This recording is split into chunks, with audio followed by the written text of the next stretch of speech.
Listeners, buckle up. We're diving deep today into a question that's been debated for centuries. Do we really have free will, or is everything we do already predetermined?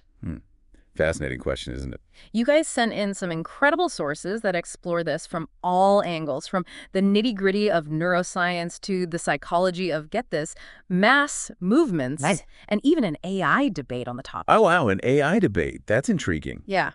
By the end of this deep dive, you'll have a solid grasp on both sides of the argument, the for and against, and trust me, plenty to think about long after we're done. I'm already hooked. Where do we even begin with something this complex? Well, I thought we could start with that AI debate you mentioned. It's from this video called Does AI Think Humans Have Free Will? And it perfectly sets the stage for how layered this whole topic is. I see, using AI to debate the very nature of human choice. That's a pretty meta way to kick things off. Right. And the AI arguing for determinism doesn't waste any time. It jumps right in, claiming that science, hard facts, shows that our choices are shaped by things outside our control. Genes, how we were raised, even brain chemistry. Makes you think, doesn't it? Like, are we really calling the shots, or are we just puppets? Exactly. And to support this, the determinist AI brings up some groundbreaking neuroscience. For example, you've got Libet's experiments, which showed brain activity predicting decisions before people even knew they were making them. Libet's experiments. Yes. I remember those being pretty controversial. Oh, absolutely. And then there's the work of Chen-Xiang Sun, which suggests our brains might be deciding things up to 10 seconds beforehand. It's mind-blowing, right? 10 seconds. So are we saying our conscious mind is just playing catch-up? Well, that's what the determinist side argues, but hold on, because the AI arguing for free will pushes back hard. They point out that Libet's experiments were super limited, like focused on simple actions, pressing a button, not the complex moral choices we make every day. Good point. It's not like we're choosing between pushing a button or, I don't know, saving someone's life in those experiments. Right, and get this, even Libet himself came up with this concept of free won't. The ability to, consciously overrule an unconscious impulse. Free won't. I like that. So even if our brains jumpstart an action, we still have that power to hit the brakes. Exactly. Think about it like, you're about to blurt something out, something you'll regret, but you manage to stop yourself? Oh, I do that all the time. Yeah. So are we saying that's free warrant in action? That's the idea. But the determinist AI doesn't give up that easily. They argue that even this veto power, this free won't, could be influenced by unconscious stuff. Like, we might think we're choosing, but our brain's already decided. Okay, now that is getting really tricky. So it's like a choice about a choice. Where does it all begin and end? That's the core of the debate, right? And this AI face-off, it gets even more real when they start talking about the justice system. The justice system. Oh, this is where it gets really serious. Big time. The determinist AI argues that, hey, ditching the idea of free will could actually lead to a more compassionate system, one that focuses on rehab, not punishment. They bring up Norway, which has a super low recidivism rate, people going back to prison. That's interesting. So instead of blaming people, we focus on understanding the why behind their actions. Exactly. But, of course, the free will AI comes back swinging, asking, how can you have justice without free will? If actions aren't a choice, how can you hold anyone accountable? They even bring up the case of John Hinckley Jr., who tried to assassinate President Reagan. Hinckley. Right. He was found not guilty by reason of insanity. Right. Exactly. His mental illness was seen as preventing him from making a free choice. So the free will AI asks, doesn't this exception prove free will is the basis of our legal system? It's a good question. I mean, if we make exceptions, aren't we saying free will exists for everyone else? That's their point. But the determinist AI counters by saying, no, Hinckley's case actually supports determinism. They argue that Hinckley just shows how brain states, whether from mental illness or something else, can drive our actions. The difference with other criminals, they say, is just how visible and understood the cause is. I see. So they're saying it's not a black and white thing. We're all influenced just to different degrees. Precisely. But the free will AI isn't done yet. They bring up neuroplasticity, how our brains change based on experiences and choices. You know that study with London taxi drivers? Their brains actually got bigger in the areas for spatial navigation. Oh, right. Because of their demanding job navigating those crazy London streets. Amazing how adaptable our brains are. Right. So the free will AI asks, if our brains are constantly changing based on what we do, doesn't that point towards some level of free will? It does make you wonder, doesn't it? Like, are we shaping our brains or are our brains shaping us? It's a chicken or egg situation for sure. But the determinist AI has a counter for that too. They say, sure, experiences shape your brain, but ultimately, you didn't choose those experiences. Hmm. That's a bit of a mind bender. Right. Like that London cabbie didn't choose to be born in London or to have a knack for spatial reasoning. The determinist AI says every choice is a product of earlier causes, like a chain reaction. Okay, now my brain is starting to hurt. Yeah. But I have to admit, this is a fascinating debate. It really is. And, it gets even wilder when we consider how emerging tech, like AI and neurotech, fit into all this, but we'll save that for the next part of our deep dive. Okay, so we're back, and where we left off, things were getting pretty mind-bending. We're talking about how cutting-edge tech, things like AI and neurotechnology, they're really shaking up this whole free will debate. It's like science fiction is colliding head-on with, deep philosophy. It really is, yeah. And, the AI that's arguing for determinism, well, they don't waste any time. They jump right into brain-computer interfaces. BCIs? Oh, yeah, those things are straight out of a sci-fi movie. Right. And they highlight these studies where BCIs can actually predict a person's intention to move even before they're consciously aware of making that decision. Hold on, so you're saying our brains are making decisions and we're just along for the ride. That's kind of freaky. Well, yeah, it's as if, our experience of making a choice is just a story our brain tells us after the action's already started, to make sense of it all. Okay, that's a lot to unpack. So basically, the determinist argument is that our conscious mind is always a step behind. That's the gist of it, yeah.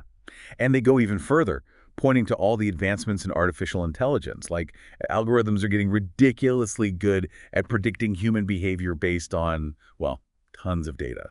There was this one study, they could predict someone's personality better than their own friends and family just by analyzing their Facebook likes. Wait, what? Just from Facebook likes? Okay, that's both amazing and kind of scary. Right. It makes you wonder, if these algorithms can figure us out better than we know ourselves, does that mean free will is just an illusion? Like we're just walking, talking data points, waiting to be decoded. It's a question that really gets to the heart of this debate. And the determinist AI takes it to a whole other level, suggesting that as quantum computing keeps advancing, we might be able to model the behavior of every single particle in our brains. Whoa, hold up. Every single particle, that's getting pretty deep. Right. And their point is, if our brains are just, a bunch of particles following the laws of physics, couldn't we theoretically predict every decision? Okay, so full-on determinism. Every choice laid out like a script. But hold on, didn't the AI arguing for free will have some counter-arguments to all of this? Oh, yeah, they definitely push back. They emphasize that even with all this futuristic tech, it doesn't automatically mean free will goes out the window. Right. For example, AI predictions usually deal with probabilities, not certainties. So just because an algorithm says you're likely to do something doesn't mean you're forced to. There's still wiggle room. Exactly. AI, at its core, is making educated guesses based on patterns and data. These patterns can be incredibly complex, sure, but they don't dictate our every move. Okay, that makes me feel a bit better. It's not like we're living in some pre-programmed simulation where every choice is already made for us. Not necessarily. And get this, the free will AI even turns the tables on BCIs and neurofeedback, arguing that these technologies actually show we can consciously change our brain activity. Like with neurofeedback training, people can learn to control their own brainwaves, which can help with focus, anxiety, even pain management. Wait, so we can actually train our brains. Doesn't that suggest we have some control, some level of free will? It's a strong point. And take it even further, the free will AI brings in, wait for it, physics. They talk about quantum mechanics and chaos theory. Quantum mechanics suggests there's inherent uncertainty at the tiniest level, the subatomic level, which would then affect everything, even our brains. So like a butterfly flapping its wings, causing a hurricane, but in our brains. Kind of. And chaos theory. It shows that even in systems with deterministic rules, the tiniest changes in the beginning can lead to drastically different outcomes.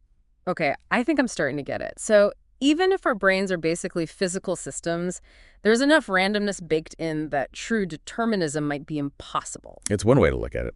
And to really drive home this point of tech enhancing human agency, not limiting it, the free will AI brought up this awesome example, Hugh Hare. He's a double amputee who created these amazing prosthetic limbs he controls with his mind. Oh, wow, I think I've heard of him. Isn't he like a rock climber too? Yeah.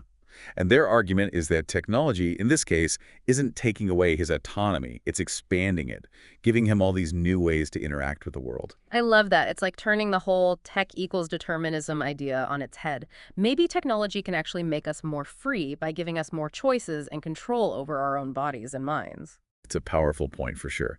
But of course, the determinist AI doesn't just give up. They counter by saying that even with Hugh Hare, his intentions, even though they're consciously directed, still come from physical processes in his brain, which follow, you guessed it, the laws of physics. Okay, so they're saying the origin of the intention is still physical, even if the outcome is pretty amazing. Exactly. They also pointed out that AI can now predict things like depression and suicidal thoughts just from someone's social media activity, often even before the person themselves is aware of these feelings. Seriously. That's both incredible and a little unsettling. So are they saying that even our deepest thoughts and emotions are just products of these predictable brain processes outside our conscious control? That's the determinist stance, yeah. Yeah. They argue that while we might feel like we're freely choosing our thoughts and emotions, they're actually arising from predictable, observable processes in the brain. And even that randomness from quantum mechanics, they say, doesn't necessarily mean free will. So basically, randomness doesn't equal conscious control. Just because something's unpredictable doesn't mean we're the ones in charge. That's what they're saying. But the free will AI makes one last stand. They remind us that even if AI can predict mental states, people can still choose to act differently because of those predictions, right? They emphasize that this ability to reflect on our choices and to make conscious decisions is a core part of what free will is all about. So it's like knowing yourself and being able to course correct. Exactly. And they also bring up this cool concept called emergent phenomena. It's like the idea that complex systems, things like our brains, can have properties that you can't predict just by looking at the individual parts. Maybe consciousness and free will are like that, emerging from the physical stuff of the brain, but not totally reducible to it. Okay, so maybe it's not so black and white. Maybe free will and determinism aren't totally mutually exclusive. Maybe it's more of this complex dance between our biology, our environment, and our choices. It's a question philosophers have been wrestling with forever. But it gets even more complicated when you bring genetics into the picture. You know, the AI debate didn't really get into this, but those other sources you gave us, they raised some crazy questions about how much our genes influence what we do. Oh, yeah. And this is where we go from the lab to the real world, right? Seeing how these ideas play out in societies which are a lot messier and unpredictable than any experiment. Exactly. And that's where we'll pick things up in the next part of our deep dive. We'll be looking at things like the psychology of mass movements, how propaganda and fear can shape people's beliefs, and even the chilling possibility that entire societies can be manipulated into embracing dangerous ideologies. Whoa. Okay, things are about to get really intense. Okay, so we've explored this whole free will thing through the lens of neuroscience and AI. Pretty intense, right? But now we're going to zoom out, like way out, and look at how all of this plays out on a bigger scale, like in entire societies. Yeah, it's like we're shifting gears from neurons firing to nations erupting. And the stuff you sent about this is, well, kind of scary.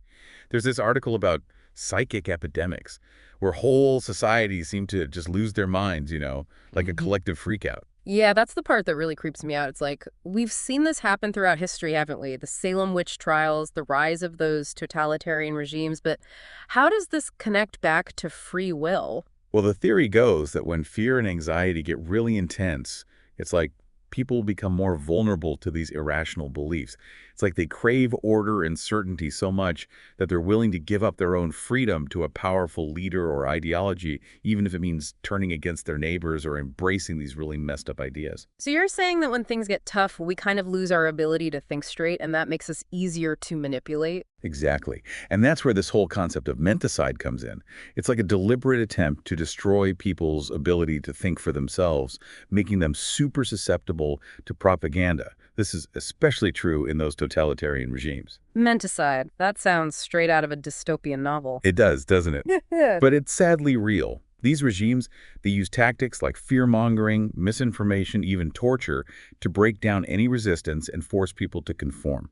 Okay, now that's just terrifying, and it kind of feels relevant to today's world, With the constant news cycle and social media and all the polarized politics, it creates a similar kind of environment, doesn't it? One where fear and uncertainty are high, and people are more prone to manipulation. Absolutely. And the sources you sent, they highlight how technology actually makes all of this worse.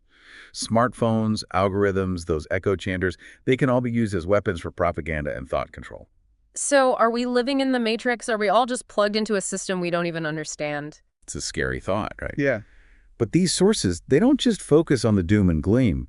They also offer some ways to fight back. Like one key thing is developing those critical thinking skills. Oh, right. Learning how to actually evaluate information and spot those logical fallacies and recognize propaganda techniques. Exactly.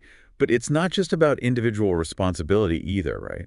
There are bigger societal issues that fuel these psychic epidemics, Hmm. like economic inequality, social isolation, the lack of reliable information. So we need to address those too. Big time. That's where collective action becomes so important. Building strong communities, supporting good journalism, fighting for policies that promote social justice. Those are all ways to build a society that's less likely to fall prey to these, well, collective breakdowns. Wow, we've covered a lot, and it's pretty heavy stuff. It makes you wonder if we're constantly bombarded with information, misinformation, psychological manipulation. Is free will even possible? That's the big question, right? But even knowing about all these forces shaping our thoughts and actions, the sources we looked at offer a glimmer of hope. There are always those individuals who resist, who refuse to conform, who think for themselves and fight for a better world. Those people who go against the grain, even when it's hard, like Rosa Parks refusing to give up her seat or Václav Havel standing up to that totalitarian regime. Yeah, exactly. Their stories, they remind us to find that inner strength, to hone our critical thinking, to connect with others, and to never stop building a better, more just world. It doesn't matter if we believe in free will or determinism or something in between. We can choose to act in ways that promote freedom and justice and human dignity. It's crazy how a philosophical debate like free will versus determinism can end up having such real-world implications. Totally. It shows that philosophy isn't just some abstract mental game. It's about grappling with the fundamental questions that shape how we live and how we organize our societies. And it reminds us that each of us has a role to play in shaping the future. So as we wrap up, here's something to think about. Imagine a machine could show you how your life would turn out if you made different choices. Would you want to see it? What would your answer say about what you believe about free will? This deep dive has been a wild ride. We've gone from the brain to AI to societies and explored some pretty deep questions. This free will debate is far from over, but by exploring both sides, we get a much better understanding of what it means to be human. Thanks for joining us on this mind-bending journey, everyone. The deep dive will be back soon with more explorations. Until then, stay curious, stay engaged, and keep those brains buzzing.